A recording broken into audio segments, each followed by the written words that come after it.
আপনার মধ্যে এমন কি কোনো অলৌকিক ঘটনা আছে নাকি যেই ঘটনা আপনি কাউকে বলেন নাই? আপনি যদি আমার কাছে একটু বলতেন তাহলে আমি অনেক খুশি হইতাম। আপনার এই ঘটনা শোনার জন্য, দোয়া নেওয়ার জন্য সুদূর ইরাক থেকে, মক্কা থেকে আপনার সিরিয়ার মধ্যে আগমন করেছি। এই কথা বলার পরে আলী ইবনুল মুআফিক ডাক দিয়ে বলতেছে, হুজুর, হযরত, আমার মধ্যে তেমন কোনো অলৌকিক ঘটনা নাই, একটা মাত্র অলৌকিক ঘটনা আছে। বলে কি তেমন অলৌকিক ঘটনা বলা যাবে? বলে হ্যাঁ বলা যাবে। বলে বলতে শুরু করো। ডাক দিয়ে বলতেছে, হুজুর, আমি একজন সাধারণ মানুষ, আমি খেটে খাওয়া মানুষ, আমি একজন মুচি, সাধারণ জুতা সেলাই করে জীবন পরিচালনা করি। কি বলেন? মুচি বলেন না, মুচি সর্বনিম্ন পেশা, ঠিক না? বলে আমি মানুষের জুতা সেলাই করে জীবিকা নির্বাহ করি। বলে জীবিকা নির্বাহের পাশাপাশি আর কি করব? বলে কিছু করি না, যা ইনকাম করি তা দিয়ে সংসার চালাই। পাশাপাশি আমার একটু আল্লাহর ঘর দেখার জন্য বড় তপস্যা ছিল, বড় তামান্না ছিল, বড় আশা ছিল। আমি প্রতিদিন আমার ইনকামের কিছু অংশ একটা তহবিলের মধ্যে, ব্যাংকের মধ্যে জমা করতে থাকি, আর নিয়ত করেছি এই টাকা দিয়ে হজ করব। আল্লাহু আকবার। এই নিয়ত করেছি হুজুর, এছাড়া দ্বিতীয় কোনো নিয়ত নাই রে হুজুর। বলে আমি প্রতিদিন কি করি? এই টাকা সঞ্চয় করি। আস্তে আস্তে কয়েক বছর যাইতে যাইতে দেখা গেল আমার তহবিলের মধ্যে হজ করার মতো টাকা জমা হয়েছে। সঙ্গে সঙ্গে আমি এক হাজী সাহেবের যারা নিয়ে যায় তাদের সাথে কথোপকথন করলাম। আমি আমার সমস্ত টাকা পয়সা সমস্ত সংগ্রহ করলাম, আমার সমস্ত কার্যক্রম সম্পন্ন করলাম। করার পরে আমি কি করলাম? হজের প্রস্তুতি নিলাম। আগামীকালকে আমার ফ্লাইট হবে, আগামীকালকে আমি হজ করতে যাব। রাতের বেলায় বিবিকে বললাম, বিবি গো, আমি তো আল্লাহর ঘর তাওয়াফের জন্য বাইতুল্লাহর মুসাফির হব। ও বিবি, আপনার কোনো কি আছে নাকি? আমার কাছে চাওয়া পাওয়া আছে নাকি? বিবিকে বলার সাথে সাথে বিবি বলে, স্বামী গো, তেমন কোনো চাওয়া পাওয়া নাই গো স্বামী। আমার একটা বড় আশা, কয়েকদিন থেকে আমার গোস্ত খাইতে মন চায়। কি খাইতে মন চায়? আমার গোস্ত খাইতে মন চায়। আর আলী ইবনুল মুআফিকের স্ত্রী ছিল অন্তঃসত্ত্বা, ডেলিভারি অবস্থায় ছিলেন, সন্তান হবে, প্রেগন্যান্সি অবস্থায় ছিলেন। যখন তার বিবি বলল, আমার গোস্ত খাইতে মন চায়, রাতের বেলা এত রাত হয়ে গেছে, এই সময় গোস্ত পাবো কোথায়? আগামীকালকে তো আমার হজের ফ্লাইট, আমাকে চলে যাইতে হবে। ওই স্বামী গো, একটু চেষ্টা করে দেখেন না, পাইতেও তো পারেন। তখন আলী ইবনুল মুআফিক ঘর থেকে বের হইলেন। ঘর থেকে বের হওয়ার কয়েকটা ঘর পাড়ি দেওয়ার সাথে সাথে দেখলেন এক বাড়ি থেকে গোস্তের সুঘ্রাণ আসতেছে। সুবহানাল্লাহ। আব্দুল্লাহ ইবনে মুবারক রাহমাতুল্লাহি আলাইহি প্রতি বছর অনেক মানুষদেরকে, গরিব অসহায় মানুষ যারা হজ করতে পারে না, আল্লাহর ঘরের দেখানোর জন্য, জিয়ারতের জন্য অসংখ্য মানুষদেরকে প্রতি বছর তিনি হজে নিয়ে যাইতেন। আব্দুল্লাহ বিন মুবারক রাহমাতুল্লাহি আলাইহি প্রতি বছর বর্ণনার মধ্যে পাওয়া যায় 1000 থেকে কিছু বেশি মানুষদেরকে নিজ নিজ খরচে তিনি হজ করাইতেন। কয় হাজার? 1000 মানুষকে নিজ অর্থায়নে হজ করাইতেন। আব্দুল্লাহ বিন মুবারক রাহমাতুল্লাহি আলাইহি একদিন তার এলাকা থেকে, তার জন্মস্থান ইরাক, বলেন কোথায়? ইরাক থেকে 1000 আল্লাহর বান্দাদেরকে নিয়ে বাইতুল্লাহর দিকে রওনা হয়ে গেলেন, হজের জন্য চলে গেলেন। হজের মধ্যে যাওয়ার পরে সমস্ত হজের কার্যক্রম সমাপ্ত হয়ে গেল।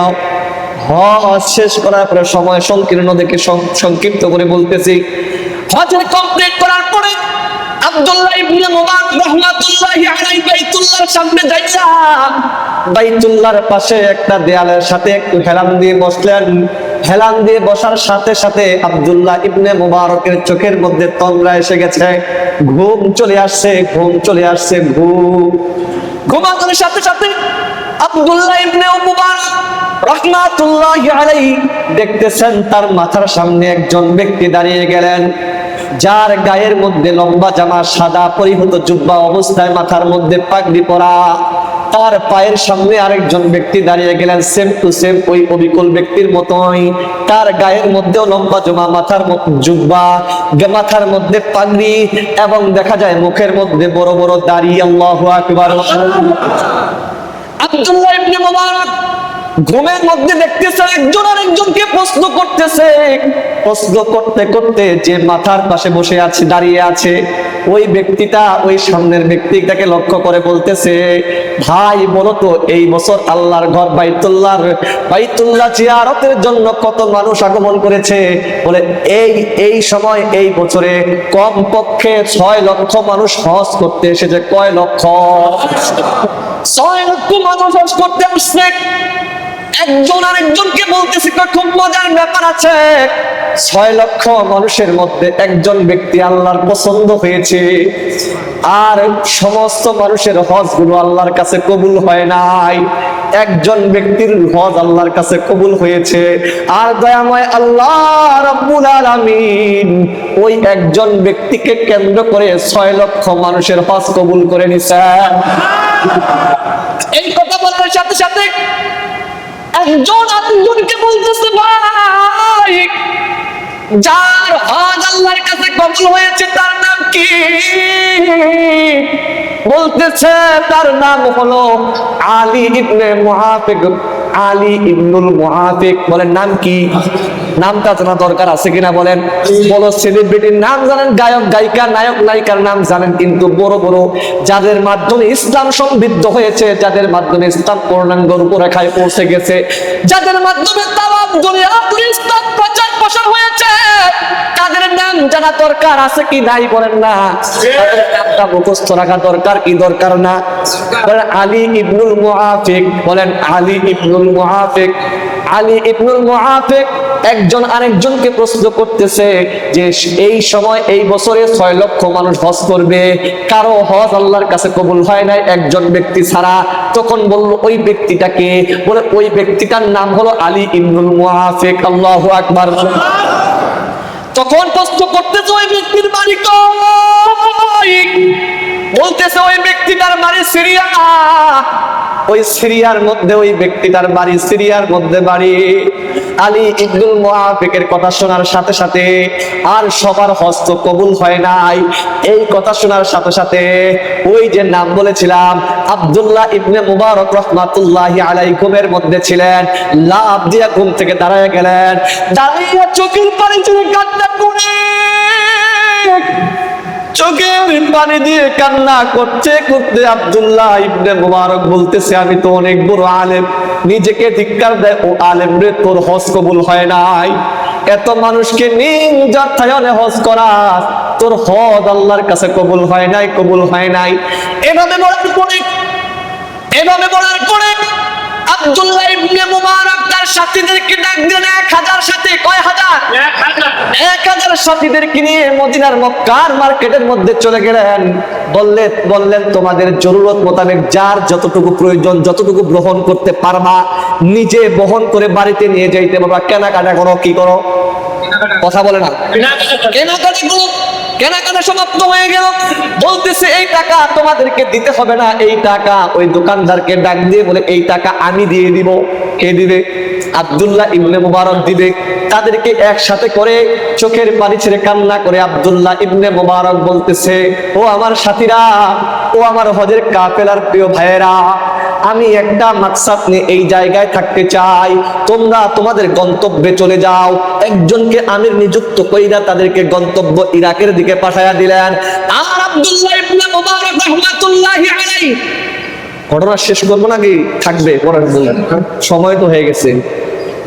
আব্দুল্লাহ ইবনে মুবারক রাহমাতুল্লাহি আলাইহি সমস্ত সাথীদেরকে ডাক দিয়ে বলে, ও আমার সাথীরা, তোমরা বাড়ির দিকে চলে যাও, তোমরা বাড়ির গন্তব্যের দিকে চলে যাও। আব্দুল্লাহ ইবনে মুবারক সবাইকে বিদায় দিয়ে দিলেন। আস্তাউদিউল্লাহ দীনাকা ওয়া আমানাতাকা ওয়া খাওয়াতিমা আমালিক। তাদেরকে বিদায় দিয়া আব্দুল্লাহ ইবনে মুবারক ওই স্বপ্নের কথা চিন্তা করতেছে যে আমাদের কারো হজ তো আল্লাহর কাছে কবুল হয় নাই, আল্লাহ তাআলা একজন ব্যক্তির উসিলা করে আমাদের হজ কবুল করেছে। সুবহানাল্লাহ। ওই ব্যক্তিটাকে দেখা দরকার। ওই ব্যক্তিটা না কতই সৌভাগ্যবান। কথা বলেন ঠিক কিনা? সঙ্গে সঙ্গে আব্দুল্লাহ ইবনে মুবারক সিরিয়ার দিকে চলে গেলেন। সিরিয়ায় যাইয়া শহরে শহরে মানুষের কাছে কাছে যায়। আর যারা কিতাবাদি পড়ছে, যারা আব্দুল্লাহ ইবনে মুবারক সম্পর্কে জানছে, তদানীন্তন সময় অনেকে চিনতে পারছে। বলে এত বড় আল্লাহওয়ালা, এত বড় বুজুর্গ, যাকে বলা হইতো আসমানের তারা, আসমানের চন্দ্রের মতো, সুবহানাল্লাহ। তাকে উলামায়ে কেরামরা বলতেন আব্দুল্লাহ বিন মুবারক তো আসমানের চাঁদের মতো। সুবহানাল্লাহ, কত বড় আলেম, বলেন আসমানের চাঁদের সাথে তুলনা করছে।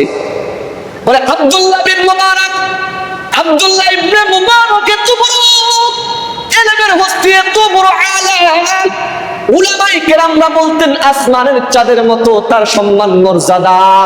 তিনি যখন সিরিয়ার গলিতে গলিতে যায়, আরেকটা নাম বারবার বলতে থাকে, বলেন না নামটা মনে আছে কিনা? আলী ইবনুল মুআফিক। বলেন না কেন? আলী ইবনুল মুআফিকের কথা মানুষকে বলে, ও ভাই সিরিয়ার মধ্যে একজন ব্যক্তির নাম আলী ইবনুল মুআফিক, আপনি কি আলী ইবনুল মুআফিককে চিনেন? সবাই তো শহরের মানুষ তো কয় না, তাকে চিনি না। অনেকেই হুজুরকে চিনতে পারে না, হুজুরকে আপ্যায়ন করার চেষ্টা করে, বলে না না আজকে সম্মানিত হতে আসি নাই, আমি একজনের কাছ থেকে দোয়া নেওয়ার জন্য এই শহরের মধ্যে এসেছি। সুবহানাল্লাহ। আব্দুল্লাহ ইবনে মুবারক শহরকে তন্ন তন্ন করে খুঁজলেন, কোথাও পাইলেন না। না পাওয়ার পরে তিনি চলে গেলেন গ্রামের দিকে, চলে গেলেন। গ্রামের মধ্যে যাওয়ার পরে এমন একটা অসহায় গ্রামের দিকে চলে গেলেন, যেই এলাকার মধ্যে শুধু গরিব মানুষগুলো বসবাস করে। আব্দুল্লাহ ইবনে মুবারক যাওয়ার পরে কিছু দূরে যাইয়া দেখলেন জীর্ণ শীর্ণ একটা বাড়ি। ওই বাড়ির মধ্যে যাইয়া জিজ্ঞাসা করলেন, ও ভাই তোমরা কি সিরিয়ার আলী ইবনুল মুআফিক নামক ব্যক্তিটাকে চিনো নাকি? বলে হ্যাঁ চিনি, তিনি তো একজন অনেক ভালো মনের মানুষ, তিনি অনেক গরিব মানুষ, তিনি অসহায় মানুষ। বলে তার বাড়িটা কোথায়? আমার বাড়ি কয়েকটা বাড়ির পাশের বাড়িটা, ওই যে পাশের বাড়িটা দেখা যায়, ওইটা হলো আলী ইবনুল মুআফিকের বাড়ি। আল্লাহু আকবার। বলে তার বাসা কোথায়? তার বাসা হলো আমার বাড়ির কয়েকটা বাড়ির পরেই সামনের বাড়িটা আলী ইবনুল মুআফিকের বাড়ি। এইভাবে যখন বললেন, হাদিসের মুহাদ্দিস বড় মুহাক্কিক আছেন, জগৎ বিখ্যাত আলেম। আর মনে রাখবেন আরেকটা কথা বলতে ভুলে গেছি, আব্দুল্লাহ ইবনে মুবারক শুধু ইমাম বুখারীর উস্তাদ না, ইমাম বুখারীর উস্তাদ পাশাপাশি ইমাম আবু হানিফার ছাত্রের নাম হলো আব্দুল্লাহ ইবনে মুবারক। সুবহানাল্লাহ। ইমাম আবু হানিফাকে হাদিসের মধ্যে আসছে, বুখারীর হাদিসের মধ্যে আসছে যে আল্লাহ রাসূল বলেছেন এমন এক আলেমের আবির্ভূত হবে, যদি কোন এলেম ওই সুরাইয়া তারকার মধ্যে থাকে, সেখান থেকে হাদিস ছিনিয়ে আনবে। সুবহানাল্লাহ বলেন। আর সেই ব্যাপারে উলামায়ে কেরামদের মত হলো যে ওই ব্যক্তিটা হলেন ইমাম আবু হানিফা রাহমাতুল্লাহি আলাইহি। ওই ইমাম আবু হানিফার ছাত্র হলো আব্দুল্লাহ ইবনে মুবারক, আর আব্দুল্লাহ ইবনে মুবারকের ছাত্র ইমাম বুখারী রাহমাতুল্লাহি আলাইহি। কথা বুঝতেছেন? তখন বলল ওই বাড়িটা, তখন বাড়িতে যাইয়া সালাম দিলেন। সালাম দেওয়ার পরে, সালাম দিয়া আব্দুল্লাহ ইবনে মুবারক দাঁড়িয়ে রইলেন। কিছুক্ষণ পরে ঘর থেকে সালামের জবাব নিয়ে আসার পরে কুশল বিনিময় হলো, সালাম কালাম হলো, আদান প্রদান হলো, এক পর্যায়ে কথোপকথন হচ্ছে। বলে আমি সুদূর ইরাক থেকে হজ করতে এসেছিলাম, হজ থেকে তোমার বাড়িতে এসেছি আপনাকে দেখার জন্য, আপনার দোয়া নেওয়ার জন্য। বলে সময় তো সংকীর্ণ, স্বল্প করে বলতে চাই, আব্দুল্লাহ ইবনে মুবারক রাহমাতুল্লাহি আলাইহি সঙ্গে সঙ্গে ওই আলী ইবনুল মুআফিককে ডাক দিয়ে বলতেছে, কথা বাড়াতে চাই না, যে আপনার কাছে জানতে চাই আপনার মধ্যে এমন কি কোনো অলৌকিক ঘটনা আছে নাকি, যেই ঘটনা আপনি কাউকে বলেন নাই, আপনি যদি আমার কাছে একটু বলতেন তাহলে আমি অনেক খুশি হইতাম। আপনার এই ঘটনা শোনার জন্য, দোয়া নেওয়ার জন্য সুদূর ইরাক থেকে, মক্কা থেকে আপনার সিরিয়ার মধ্যে আগমন করেছি। এই কথা বলার পরে আলী ইবনুল মুআফিক ডাক দিয়ে বলতেছে, হুজুর হযরত আমার মধ্যে তেমন কোনো অলৌকিক ঘটনা নাই, একটা মাত্র অলৌকিক ঘটনা আছে। বলে কি তেমন অলৌকিক ঘটনা বলা যাবে? বলে হ্যাঁ বলা যাবে। বলে বলতে শুরু করো। ডাক দিয়ে বলতেছে, হুজুর আমি একজন সাধারণ মানুষ, আমি খেটে খাওয়া মানুষ, আমি একজন মুচি সাধারণ জুতা সেলাই করে জীবন পরিচালনা করি। কি বলেন? মুচি, বলেন না মুচি সর্বনিম্ন পেশা, ঠিক না? বলে আমি মানুষের জুতা সেলাই করে জীবিকা নির্বাহ করি। বলে জীবিকা নির্বাহের পাশাপাশি আর কি করব? বলে কিছু করি না, যা ইনকাম করি তা দিয়ে সংসার চালাই। পাশাপাশি আমার একটু আল্লাহর ঘর দেখার জন্য বড় তপস্যা ছিল, বড় তামান্না ছিল, বড় আশা ছিল।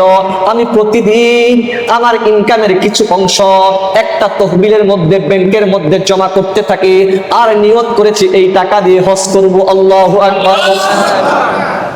এই নিয়ত করেছি হুজুর, এছাড়া দ্বিতীয় কোনো নিয়ত নাই রে হুজুর। বলে আমি প্রতিদিন কি করি? এই টাকা সঞ্চয় করি। আস্তে আস্তে কয়েক বছর যাইতে যাইতে দেখা গেল আমার তহবিলের মধ্যে হজ করার মতো টাকা জমা হয়েছে। সঙ্গে সঙ্গে আমি এক হাজী সাহেবের যারা নিয়ে যায় তাদের সাথে কথোপকথন করলাম। আমি আমার সমস্ত টাকা পয়সা সমস্ত সংগ্রহ করলাম, আমার সমস্ত কার্যক্রম সম্পন্ন করলাম। করার পরে আমি কি করলাম? হজের প্রস্তুতি নিলাম। আগামীকালকে আমার ফ্লাইট হবে, আগামীকালকে আমি হজ করতে যাব। রাতের বেলায় বিবিকে বললাম, বিবি গো, আমি তো আল্লাহর ঘর তাওয়াফের জন্য বাইতুল্লাহর মুসাফির হব। ও বিবি, আপনার কোনো কি আছে নাকি? আমার কাছে চাওয়া পাওয়া আছে নাকি? বিবিকে বলার সাথে সাথে বিবি বলে, স্বামী গো, তেমন কোনো চাওয়া পাওয়া নাই গো স্বামী। আমার একটা বড় আশা, কয়েকদিন থেকে আমার গোস্ত খাইতে মন চায়। কি খাইতে মন চায়? আমার গোস্ত খাইতে মন চায়। আর আলী ইবনুল মুনাফিকের স্ত্রী ছিল অন্তঃসত্ত্বা, ডেলিভারি অবস্থায় ছিলেন, সন্তান হবে, প্রেগন্যান্সি অবস্থায় ছিলেন। যখন তার বিবি বলল, আমার গোস্ত খাইতে মন চায়, রাতের বেলা এত রাত হয়ে গেছে, এই সময় গোস্ত পাবো কোথায়? আগামীকালকে তো আমার হজের ফ্লাইট, আমাকে চলে যেতে হবে। ওই স্বামী গো, একটু চেষ্টা করে দেখেন না, পাইতেও তো পারেন। তখন আলী ইবনুল মুআফিক ঘর থেকে বের হইলেন। ঘর থেকে বের হওয়ার কয়েকটা ঘর পাড়ি দেওয়ার সাথে সাথে দেখলেন এক ভারী থেকে গোস্তের সুঘ্রাণ আসতেছে। সুবহানাল্লাহ।